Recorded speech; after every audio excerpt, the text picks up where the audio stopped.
Hello fellow Misfortunates, today we have to talk about Jinx in Season 12 and the new lethal tempo.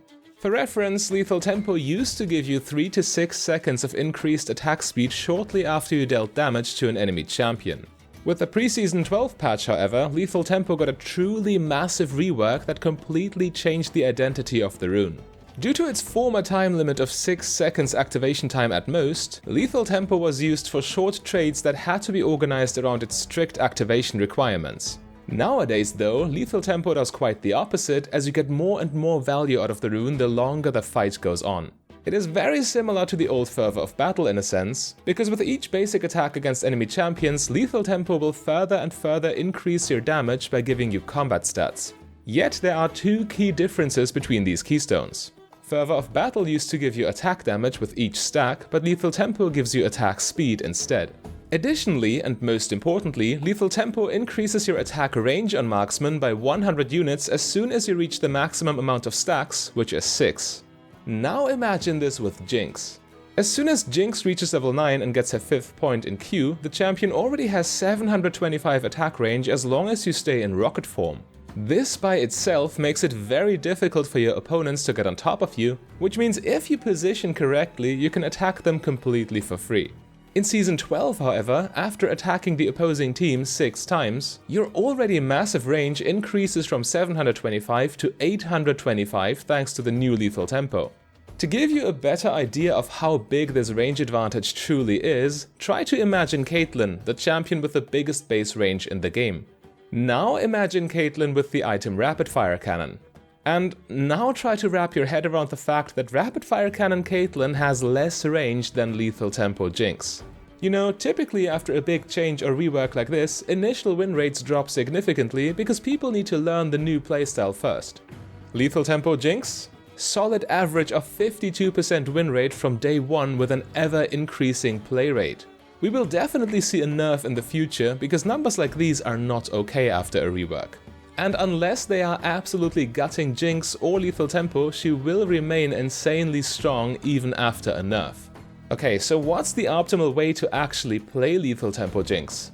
Well, we will have a look at a high elo Jinx game in just a second, in which I will show you exactly how Jinx can carry even when your team is literally inting, but first I want to give you optimal runes and item strategies so you can replicate all of this in your own games. As far as rune pages are concerned, your primary path is effectively set in stone. You always go for Presence of Mind because this rune essentially enables you to stay in rocket form throughout an entire teamfight.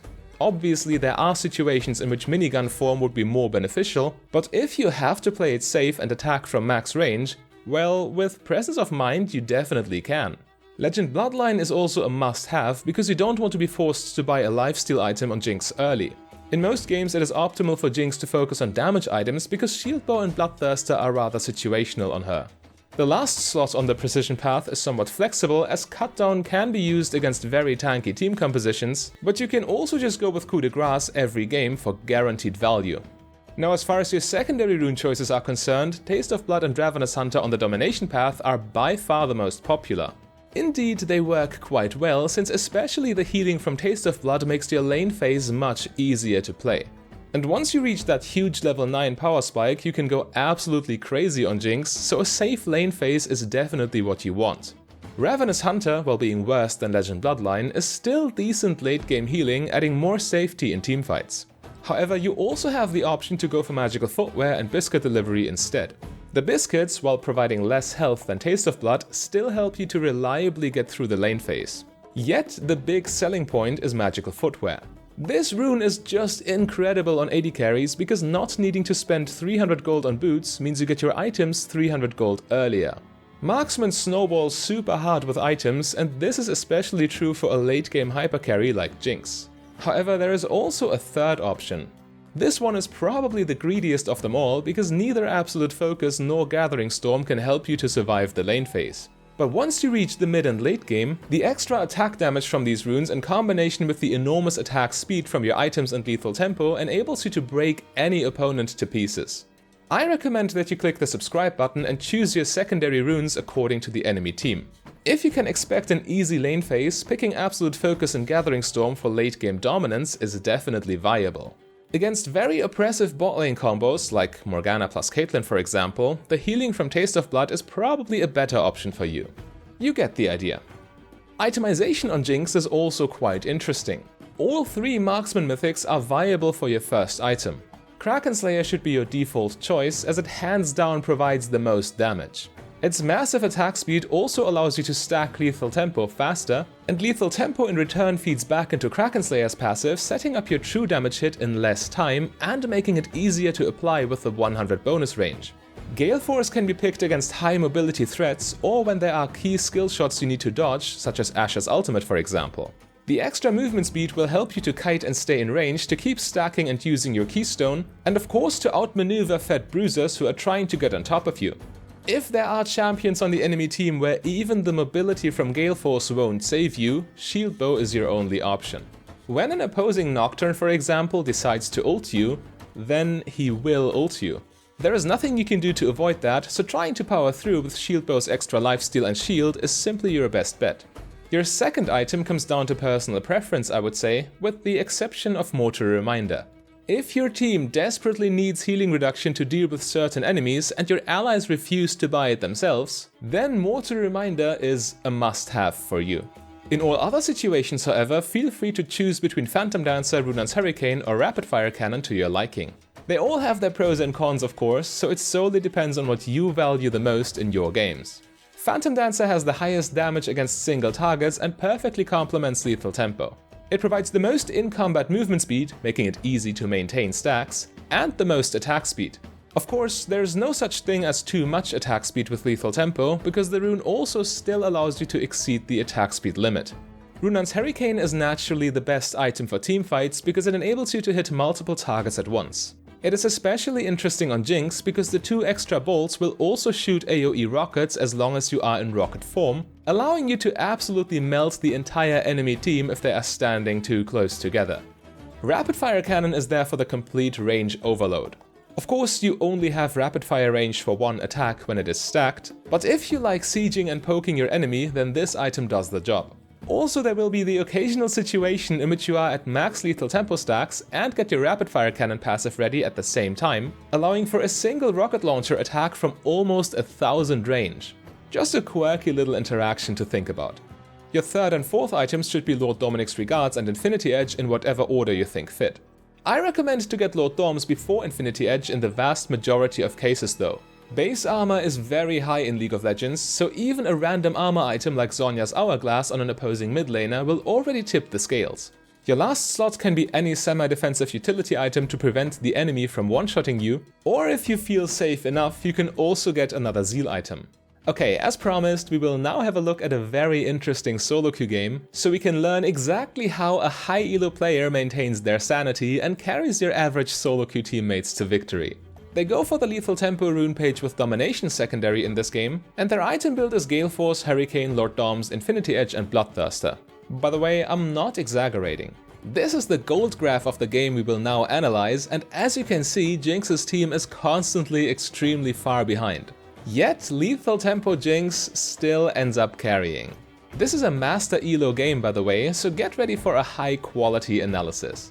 In lane, Jinx obviously just wants to farm and scale up for her level 9 power spike and then take over the game from there with Lethal Tempo. Especially against Lucian, who is an early game bully, you have to be extremely careful. Amumu however has other plans and for some reason challenges the enemy bot lane in a level 1 all-in.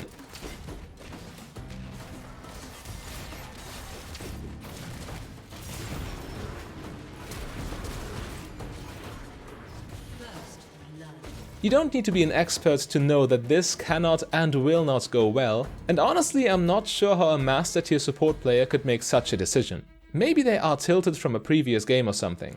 But yeah, this blunder makes the lane phase that much harder for Jinx. The only saving grace here is that the kill gold went to Rakan and not to Lucian. In any case, Red Team knows that Jinx is a ticking time bomb, and snowballing lanes that are already winning is a very good strategy in League of Legends to begin with. Therefore, Jinx now also has to deal with the enemy jungler showing up, trying to stop her from farming and scaling.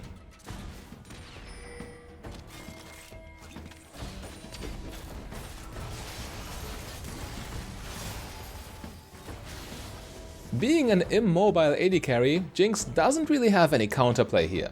In the early game, you just have to walk the fine line between playing too safe, which means farming too little, and committing to clearing the minion wave while exposing yourself to potential ganks. This is truly the hardest aspect of playing a champion like Jinx, and the more you practice this, the better your win rate will be. By the way, Jinx has accepted here that the lane phase is lost and decided to buy the item Cull for better scaling.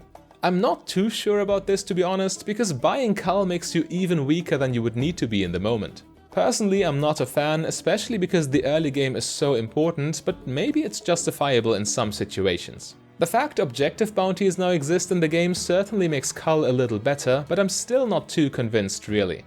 Feel free to let me know in the comments what you think about this. Okay, back to topic. Look at this little skirmish and try to figure out why Amumu's engage actually worked in Jinx's favor this time around.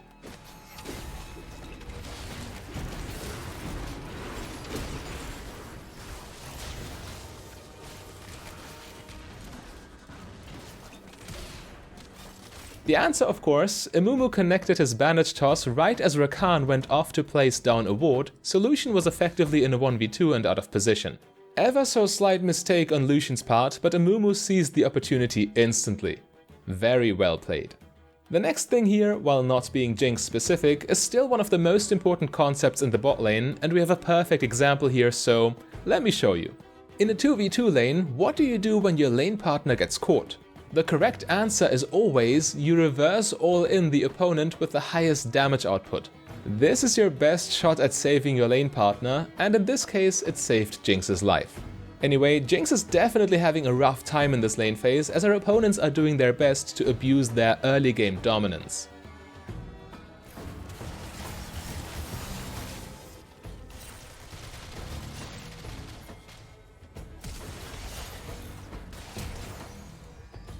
Amumu got absolutely obliterated for face checking, and Jinx had to use everything she had to get away with her life.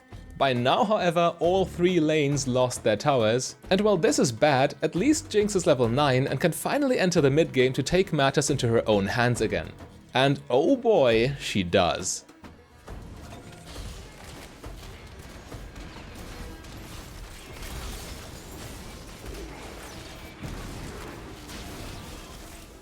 First kiting with your massive rocket range, then dodging Aurelion's spell with Gale Force, and finally using your single target DPS in minigun form to finish the job. Oh, and also sending your ult towards Piltover for good measure. Arcane is the best show ever created. Easily. And with Jinx, you at least always have the option to fight safely from range, even when you don't have the health to move closer. This is exactly why her team fighting is so strong.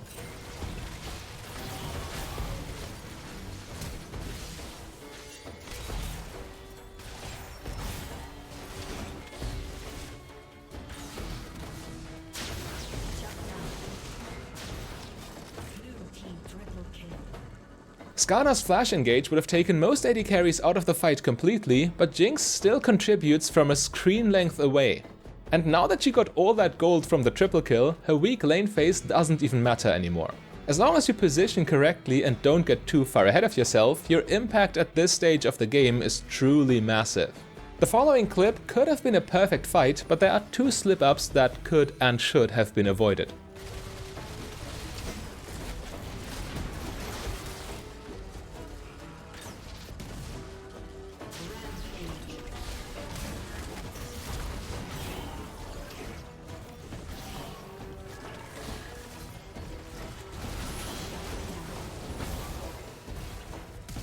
Taking damage to kill the greedy Lucian is 100% fine, but then running straight into a Gragas when you could have stayed at max range is certainly a huge blunder. At this point, Jinx still would have been okay had she stayed at max range in rocket form from here on, but she walks straight into a choke point, giving Gragas a free ultimate on her. Jungle walls are actually very nice for AD carries when you can attack over them, but whenever you have to walk past them, they are a huge death trap. Jinx's misplay allows red team to claim Baron, so now blue team needs to play defense. Jinx's teammates, however, somehow fail to realize this, and they effectively start running it down. Nocturne suicides into Aurelion and Lucian, and Amumu mindlessly walks into Gragas and Skarner.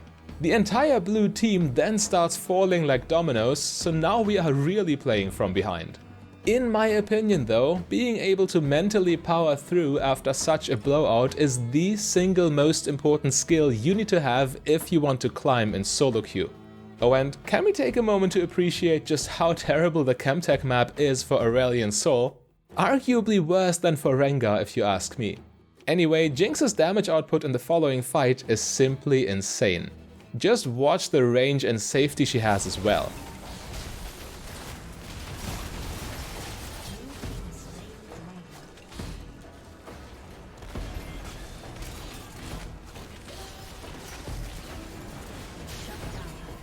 And again, objective bounties are simply perfect for late game champions like Jinx, because they keep your team in the game long enough for you to start carrying even when you fell massively behind. So I've been teasing you with that lethal tempo dream in rocket form for long enough at this point. Now it is time for you to see how insanely strong this Jinx lethal tempo combo truly is.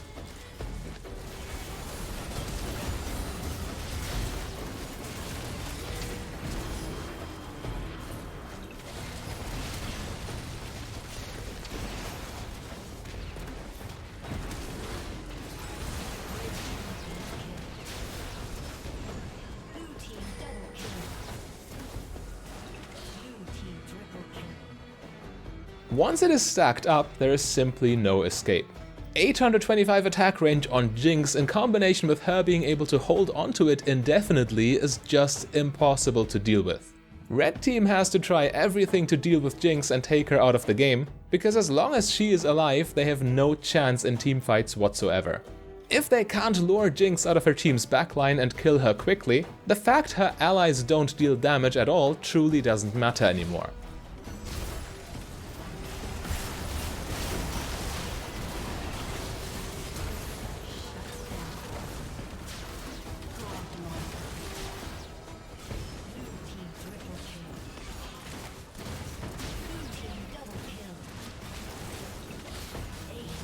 Not gonna lie though, that Orianna ulti was huge. So now blue team can take Baron for their reward and put some real pressure on red team's base.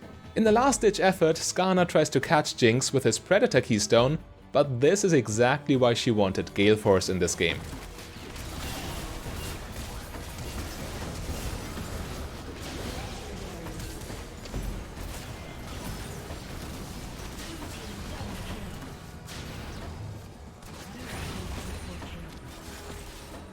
This is the final nail in the coffin, and Jinx now cleans up the game. If you loved Arcane as much as I did and want to learn how to play all the characters from the show, I also have some guides on Caitlyn. Just click the link on your screen and you'll be on your way.